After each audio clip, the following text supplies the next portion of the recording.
Revelation 12. A great portent appeared in heaven, a woman clothed with the sun, with the moon under her feet, and on her head a crown of 12 stars. She was pregnant and was crying out in birth pangs, in the agony of giving birth. Then another portent appeared in heaven, a great red dragon with 7 heads and 10 horns and 7 diadems on his heads. His tail swept down a third of the stars of heaven and threw them to the earth. Then the dragon stood before the woman who was about to bear a child, so that he might devour her child as soon as it was born. And she gave birth to a son, a male child who is to rule all the nations with a rod of iron. But her child was snatched away and taken to God and to his throne. And the woman fled into the wilderness, where she has a place prepared by God, so that there she can be nourished for 1,260 days. And war broke out in heaven. Michael and his angels fought against the dragon. The dragon and his angels fought back, but they were defeated, and there was no longer any place for them in heaven. The great dragon was thrown down, that ancient serpent who is called the devil and Satan, the deceiver of the whole world. He was thrown down to the earth, and his angels were thrown down with him. Then I heard a loud voice in heaven proclaiming, "Now have come the salvation and the power and the kingdom of our God and the authority of his Messiah. For the accuser of our comrades has been thrown down, who accuses them day and night before our God. But they have conquered him by the blood of the Lamb and by the word of their testimony, for they did not cling to life even in the face of death. Rejoice then, you heavens, and those who dwell in them. But woe to the earth and the sea, for the devil has come down to you with great wrath, because he knows that his time is short." So when the dragon saw that he had been thrown down to the earth, he pursued the woman who had given birth to the male child. But the woman was given the 2 wings of the great eagle, so that she could fly from the serpent into the wilderness, to her place, where she is nourished for a time, and times, and half a time.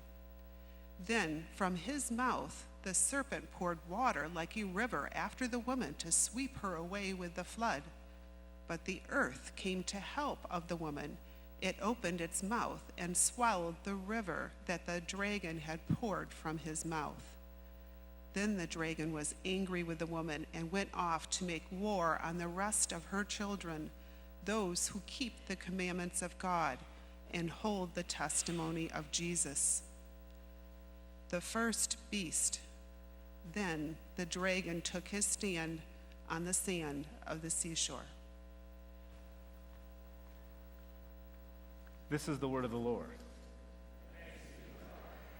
It's this passage, let's be honest. Here's where Revelation starts to get a little crazy, right? I'm always picturing, like, if you're in a hotel room and you open the drawer, and somebody who's not a Christian, and there's a Bible, and they said, let me just peek at the end to see how this story ends. Or even those of us who read the Bible, who sit down and just read Revelation 12, 13, and 14 with no understanding, I can see where we open it up and say there's a dragon with 7 heads and 10 horns and crowns, and then there's a woman who looks like the moon. What in the world is going on here? Well, this week and next week, we're going to be introduced to some cosmic characters, right? The dragon we get introduced to today. Next week, the beast of the sea and the beast of the land. And really, it's not as complicated as it sounds. Remember, we just have to learn to speak the language. In the first century, everybody in the church who heard this automatically knew who the dragon was. And just to give you a heads up, it is Satan, but it's also Rome. because the two are indistinguishable in the book of Revelation. That Rome is the one who has 7 heads, the 7 hills of Rome, the 7 heads of the 7 emperors of the Roman Empire. And today, if we want to understand this passage, we need to understand Rome. But before we do that, a question that many of us have is, if God has conquered, why does evil still happen? If God is in control, then why in the world is evil allowed to continue to exist? Why do people still get sick? Why do bad things still happen to God's people? And on Memorial Day, I think a fitting analogy might be understanding that when battles are fought, there is usually 1 or 2 significant battles that turn the tide or determine the outcome of the war. Right? The most famous of these would be D-Day in World War II. It's on that day where the United States and its European allies began a large offensive which turned the tide and was the breaking point of the war. And yet, as a good Marine, I have to acknowledge that many Marines, after that great victory, and many people in other branches of service as well, of course, passed away in the Pacific as they continued to fight. Because while the decisive battle might have been won, the war was not over. And I think it's important to understand that that's how Revelation is portraying the Christ event. That the Christ event, Jesus coming to this world and dying and ascending to heaven, is the decisive battle that has defeated evil, and yet the war continues. And so while we are going to see that evil through Christ has been defeated, it still exists. And maybe I could say it better, that while evil continues to exist, it does so in a defeated state. That there still is evil, but evil no longer has control. There is evil, and it still leads us astray, and it still can inflict harm, but there is no harm that evil can inflict that can undo what Christ has done. That's what this passage was trying to tell you this morning. And that's not the message that I would have gotten had I just sat down and read the book of Revelation chapter 12. That evil continues to exist, but it exists in a defeated state. We get introduced, a portent opens up in heaven, and we are introduced to 2 figures, a woman who is about to give birth and a dragon. Now, remember, this story is taking place on the island of Patmos. Just a little ways away is the island of Delos. And on that island, a tradition developed about the birth of Apollo. And Apollo was the child of Zeus, a god, and a human woman. And the evil god Python heard about this birth that was about to come, and he was going to kill Apollo right in the birth chamber so that Apollo could not grow and establish his kingdom and defeat evil. Well, when Apollo was born, Zeus comes down and snatched him away to heaven, and 4 days later, Apollo returns and defeats Python. That's the story that Revelation is trying to teach and remind us of today. That another child was born to a god and a human woman, and this one has gone away in his ascension, and he too has defeated evil. So the question people want to know is, who are the characters, right? I've explained, and I'll explain better next week, that the dragon is Satan and Rome, kind of a crazy combination of the two. Who's the woman? Well, there is no right answer to this. I think the writer of Revelation is being purposely vague. At some point, obviously, it's Mary. Mary, the mother of Jesus, who gives birth to Jesus and who will come back and will destroy evil. And in some ways it's Israel, because if we read this, it says that the woman was going to bear a child, and she was going to give birth, and that dragon was thrown down, and yet this child was given a rod in which he could rule the nations, which goes back to the Psalms and the way Israel is talked about. But also the woman represents the church, right? Because it can't just be Mary, because if we look down in chapter 13, it says, when the dragon saw that he had been thrown to earth, he pursued the woman who had given birth to the male child. But when the woman was given 2 wings of the great eagle so she could fly, she fled from the serpent into the wilderness, right? Then the dragon was angry with the woman and went off to make war on the rest of her children, those who keep the commandments of God and hold the testimony of Jesus. Right? So the woman represents Mary. The woman represents Israel. The woman represents the Christian community. Basically, all the people that God has called to himself. So those are the main characters. The woman represents the church, let's say, and the son represents those who are faithful. The most faithful, of course, is Jesus. But before that happens, war breaks out in heaven. And that's good stuff, right? War breaks out in heaven. Now, when we talk about spiritual warfare today, we often will talk about a spiritual force acting upon a human force, right? Evil spirits come down and possess humans, and I'm certainly not suggesting that's not true. But in the Bible, spiritual warfare, more often than not, is heaven on other cosmic power violence. In the book of Daniel, we've got Gabriel and Michael against the prince of Persia and the evil angels there. In the book of Revelation, Michael is set to take on the dragon. Now notice 2 things here. I mean, Michael the archangel, only 2 angels mentioned by name in the New Testament. And Michael is the chief angel, right? His name means who is like God. We named our son after this angel. He stands at the right hand of God in some ways, of course. And really, if I could take you on a long, boring journey, our worship of Jesus developed because of an earlier worship of Michael as the Son of Man in Israel. Michael is an important figure. So that's the first thing. The second thing, though, is that notice it's not God fighting Satan.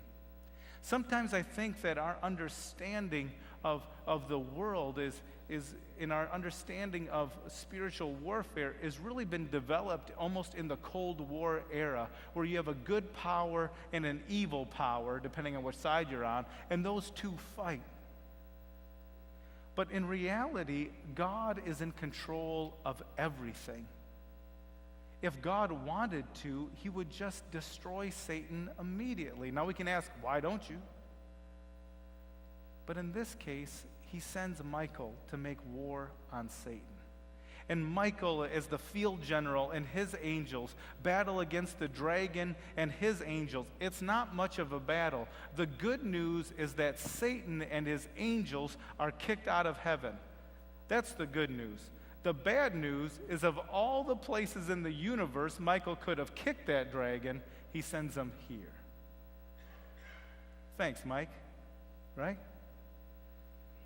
And it says now Satan realizes that he is on earth, and if he can't destroy God, he is going to take the battle to God's children, and he begins to make war on the children, God's children on earth. But if we look, right, the accuser of our comrades has been thrown down, who accuses them day and night before our God, but they have conquered him by the blood of the Lamb and the word of their testimony. They did not cling to life even in the face of death. I know I'm going to sound like a broken record, but it's not my fault. It's the book of Revelation's fault. Humans are now engaged in cosmic warfare.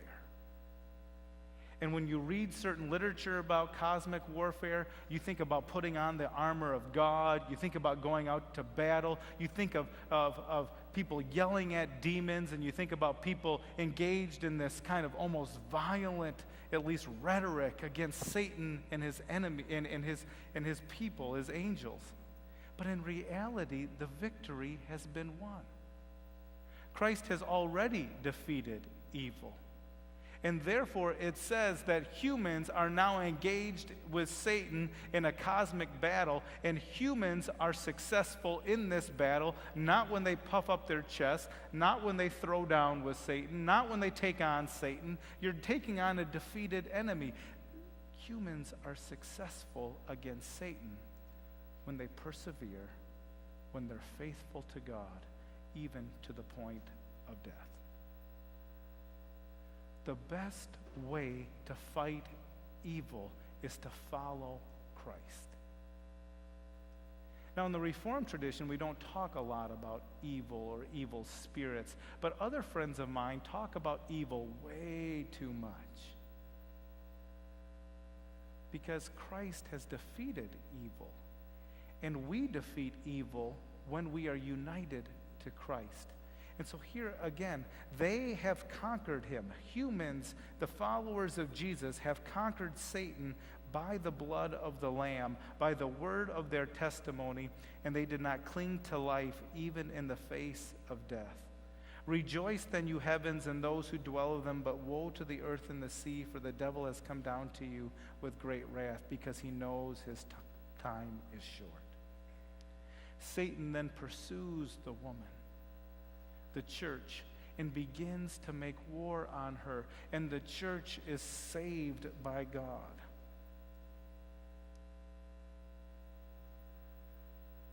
The dragon was angry with this woman who went to make war on the rest of her children, those who keep the commandments of God and hold to the testimony of Jesus. I'll close this morning because I want us to come back next week. I can't cram this into one message. So I'm going to leave you hanging just a little bit this week, because next week we're going to hear about this dragon will call up from the sea one beast, and from the land another beast, and the war is going to continue. And so I leave you just with this thought, that in some ways we need to understand that the presence of evil in this world is real. But I don't think I need to tell you that, right? I mean, we look around and we can see evil in this world. We see it every day. We see it in our own hearts. We see it on television. We certainly see it in the world around us. But we are also be reminded this morning that the decisive battle has already been won.